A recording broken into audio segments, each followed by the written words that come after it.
Olá, vamos lá, turma. Voltamos aí com a nossa terceira aula, parte 3, onde estaremos tratando sobre o livro de Esdras, de acordo com o módulo da instituição, página 42 até a página 45. Estaremos falando sobre o livro de Esdras. O assunto que nos chama a atenção é a volta de Babilônia, a repatriação do povo de Deus. Um bom tema para o livro seria a volta de Israel do exílio, a fim de reconstruir o templo para adoração. Cenário histórico, aproximadamente do ano 430 a 425 a.C.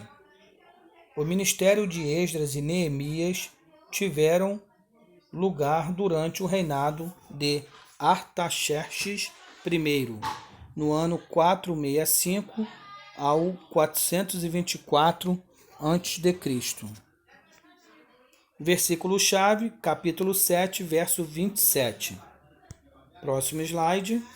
Quem era Esdras? Esdras, o sacerdote, é geralmente considerado o autor ou compilador.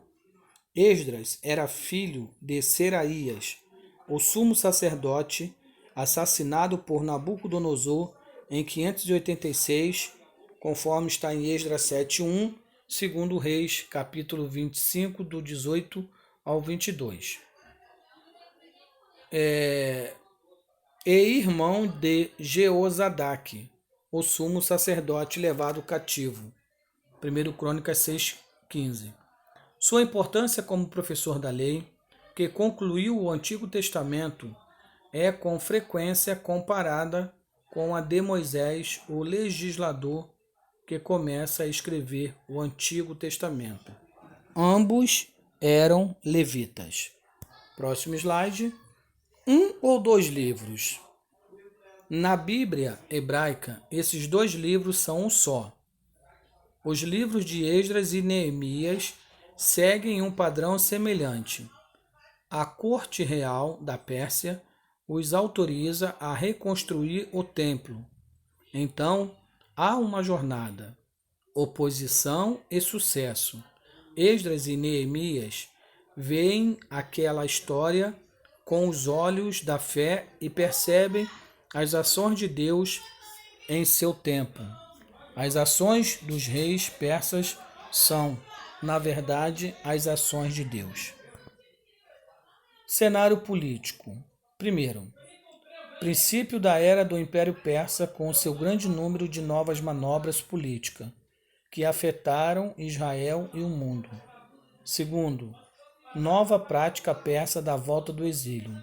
Não somente libertavam-nos, como também com frequência subsidiavam a volta para ajudá-los a se fixar e restituir o sistema religioso.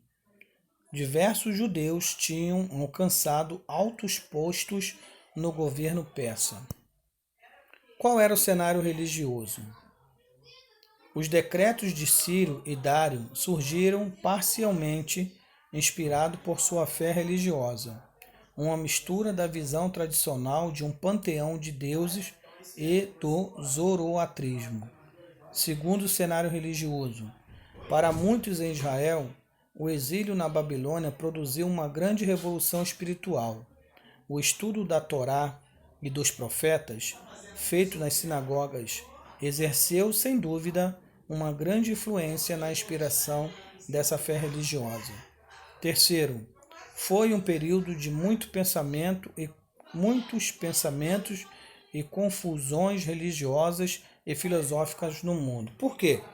Eu coloquei aí, de uma forma bem resumida, que durante esse período, desse cenário religioso histórico, levantaram-se grandes filósofos, né? Com grandes pensamentos, como Sócrates, Platão, Aristóteles, Zoroastro, Buda e Confúcio, conforme está aí nas datas que nós colocamos. É apenas uma observação para que possamos ter uma compreensão que esse período foi um período de muitos pensamentos filosóficos no mundo. Qual o objetivo dos livros tanto de Esdras e Neemias? Historicamente, foram escritos para completar a história de Israel, registrado em crônicas desde o começo até o cativeiro de 586. A história da volta de Israel do exílio era necessária para demonstrar ao povo que a aliança estava sendo mantida pelo Senhor ao cumprir-se a promessa da volta. Agora, qual o objetivo específico do livro de Esdras?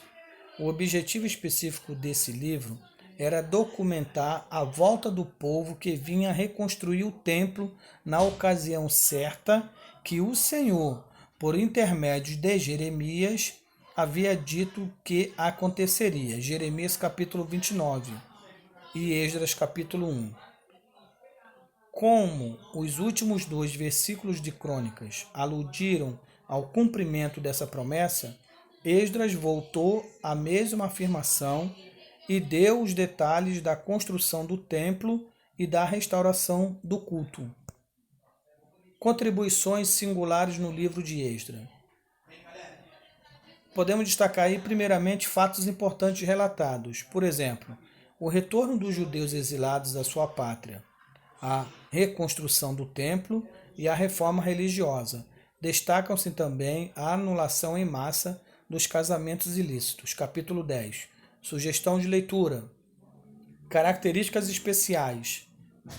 Abrange um período de aproximadamente 100 anos, de 538 a 433 a.C., considerando que Esdras e Neemias, abram parênteses, um só livro na Bíblia hebraica, fecha parênteses.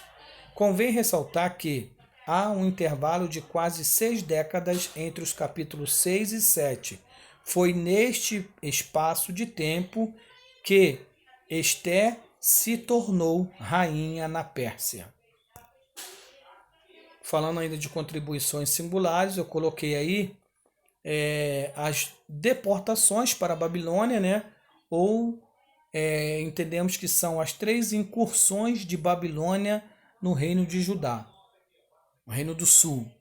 605, quando ele entra e leva primeiramente Daniel com alguns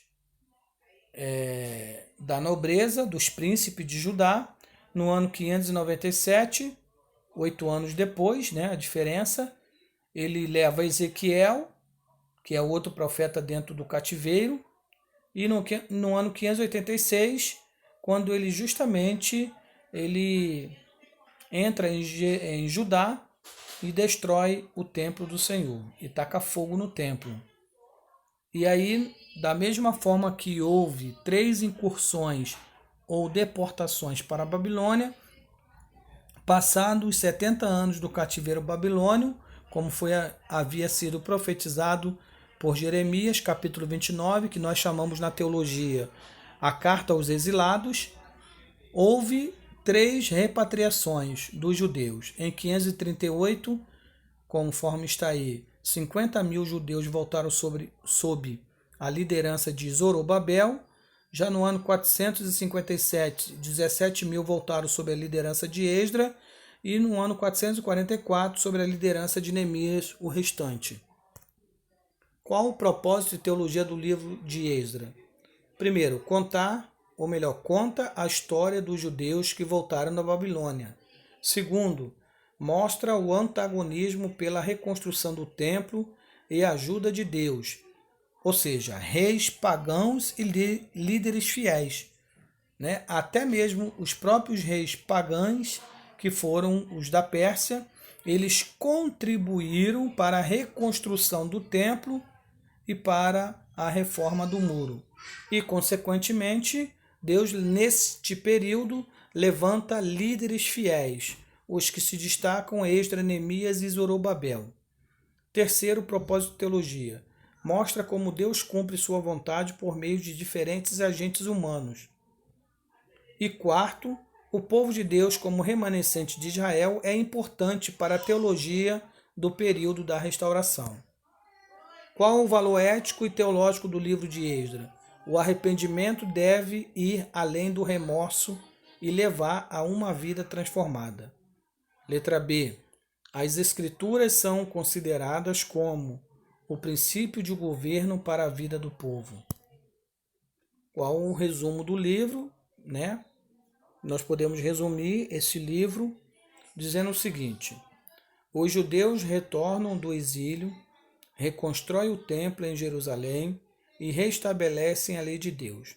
Do capítulo 1 ao 2, a volta dos primeiros exilados. Do capítulo 3 ao 6, a reconstrução do templo. E do capítulo 7 ao 10, o retorno de Esdras e sua reforma. Observação: quase 50.000 judeus voltaram do exílio, o que é um grupo pequeno, se comparado com o que o povo havia sido antes do exílio. Ponto. Porém, a sobrevivência deste remanescente era sinal de que Deus continuava a amar o seu povo. Amém? Então encerramos aqui a nossa terceira aula, parte 3. Na próxima semana estaremos concluindo a disciplina, se o Senhor assim permitir. Tenham todos uma boa aula, meditem, façam suas leituras, usem o módulo e a Bíblia Sagrada para que possamos ter uma compreensão melhor. Então, eu quero encerrar aqui e até amanhã, se Deus assim permitir, estaremos em sala de aula para discutirmos os assuntos predominantes nesta aula de hoje. Boa noite.